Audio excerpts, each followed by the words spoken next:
학습 곡선이란 생산량이 증대됨에 따라 경험의 축적과 숙련도의 증가로, 그래서 써보세요. 이거는 사람한테만 적용돼. 다른 말로 뭐냐? 직접 노무비 있죠. 노무비에만 적용되는 개념이 되겠습니다. 그러니까 재료비에는 이런 개념이 등장하지 않는다. 이런 뜻. 노무비에 대한 학습 곡선이란 생산량이 증대됨에 따라 경험의 축적과 숙련도의 증가로 인해서 노동 시간이 체계적 감소한다. 그러니까 예를 우리가 문제를 풀어요. 처음에는 5분 걸리는 게 그 다음에 이 문제를 또 풀면 몇 분 걸려요? 뭐 한 3분 걸린다. 또 풀면 한 2분 50초 걸린다. 뭐 이런 식으로 점점 시간이 줄어든다 그런 뜻입니다.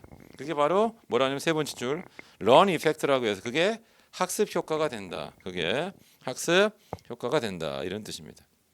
됐죠? 그러면 얘는 뭐냐면 이런 뜻입니다. 다섯 번째, 여섯 번째 봐보세요. 학습 곡선 모형 엄비쳐 보세요. 누적 생산량이 2배로 증대할 때마다 누적 단위당 평균 노동 시간이 일정 비율로 감소하는데 의미가 중요해요. 그래서 그 다음 줄 봐보세요. 학습률이 L%다. L%라는 얘기는 만약 80%다. 학습률은 80% 아니면 90% 이렇게 주니까 80%다. 그러면 누적 생산이 2배가 될 때마다 누적 단위당 평균 노동 시간이 100-80, 즉 20%씩 감소한다. 그 얘기 뭐냐면 80%로 된다 그런 뜻이에요. 그러니까 말이 좀 어려서 그러는데 학습률이 80%다. 그럼 누적 생산이 2배가 될 때마다 어떻게 된다? 학습률만큼씩으로 된다. 그 얘기 뭐냐면 1 마이너스 학습률만큼씩 감소한다. 이런 뜻으로 보시면 되고 문제를 보면 이게 뭔지 알 수 있습니다. 자, 이그젬플 봐보세요. 자, 2001년도 초 회사는 최신형 비행기죠. 그래서 실제로 이 학습 곡선은 어디서 발견됐냐면은 비행기, 즉 항공회사에서 이제 보잉사, 에어버스사 이런 데서 발견이 됐다. 왜냐면 걔는 되게 복잡하잖아요. 그러니까 생산량이 늘어나면 노동 시간이 이제 체계적으로 감소할 수밖에 없는 구조가 된다 이런 뜻입니다. 최신형 비행기 개발해서 시제품 한 대를 만들었는데 시제품 한 대 생산에 소요되는 시간은 1000시간이죠. 그러니까 뭐냐면 한 대 만들 때 1000시간이 걸린다. 그러니까 여기가 평균 시간이고 그리고 여기가 학습률을 적용받는 거예요. 여기다 곱하면 이게 총 시간이 되는데 이거는 1000시간이 된다. 그럼 이거의 2배가 얼마냐? 2대죠. 이거의 2배가 얼마냐? 4대죠. 이거의 2배가 얼마냐? 8대죠. 오케이. 그러면 학습률이 몇 %라고 줬냐면 이렇게 됐습니다. 평균 노동의 80% 비율로 감소하는데 학습률이 80%가 된다. 그러니까 80% 된다. 그게 학습률이 80% 되는 뜻이에요. 그럼 여기 보세요. 여기다 곱하기 80%라고요. 1000원 곱하기 80%하면 여기가 800시간. 곱하기 80% 하라고요. 여기 640시간. 곱하기 80% 하라. 640 곱하기 80% 하면 얼마냐면 512시간이 된다. 자, 이때 총 시간은 어떻게 되냐? 이게 중요해요. 총 시간은 여기 나는 800 곱하기 2 하니까 1600이고 이게 증분 시간이에요. 그러니까 제일 처음 한 대 만들 때 1000시간 걸렸고 두 번째 건 600시간. 그래서 총 시간은 얼마가 된다? 1600이 되고 걔를 평균 시간으로 환산하면 얼마가 된다? 800이 된다. 이런 뜻입니다. 그럼 여기 8대 한번 해볼게요. 8대 곱하기 510 해보자.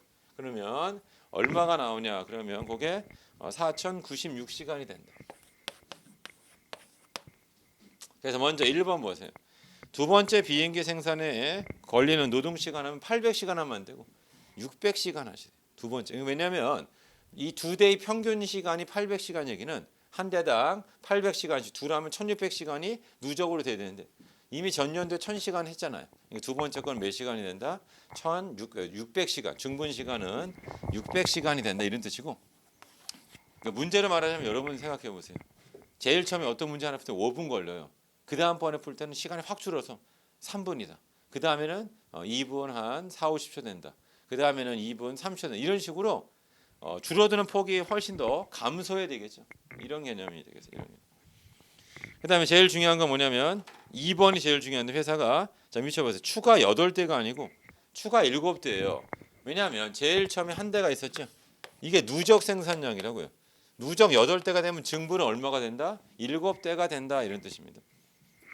그래서 2번이 중요한데 추가 노동 시간이 얼마냐? 그러면 8대 전체 총 누적 시간은 얼마예요? 그게 4096시간이고 최초 한 대는 1000시간이죠.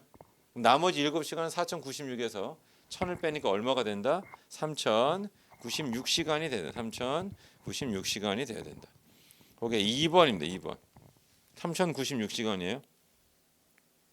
자, 이제 3번 보죠. 3번.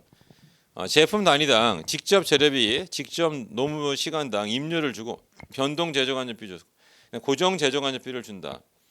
단기에 생산량이 총 생산 8대일 때 제품 단위당 제조 원가가 얼마냐 했을 때 중요한 건 뭐냐면 중요한 건 재료비는 학습 효과가 있다 없다 없다.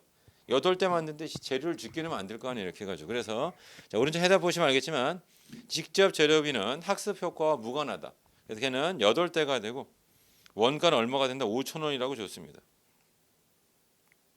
그다음 노무비가 중요한데 노무비는 노동 시간이 4,096시간이고 시간당 얼마가 됩니까? 20원을 곱해주시면 되고 자 변동 제조간접비도 역시 4,096이 되고 얼마 곱해주면 10을 곱해주면 된다.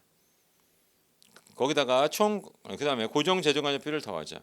총 제조원가가 도출된다. 이게 바로 학습 곡선 모형이 된다. 이런 뜻입니다.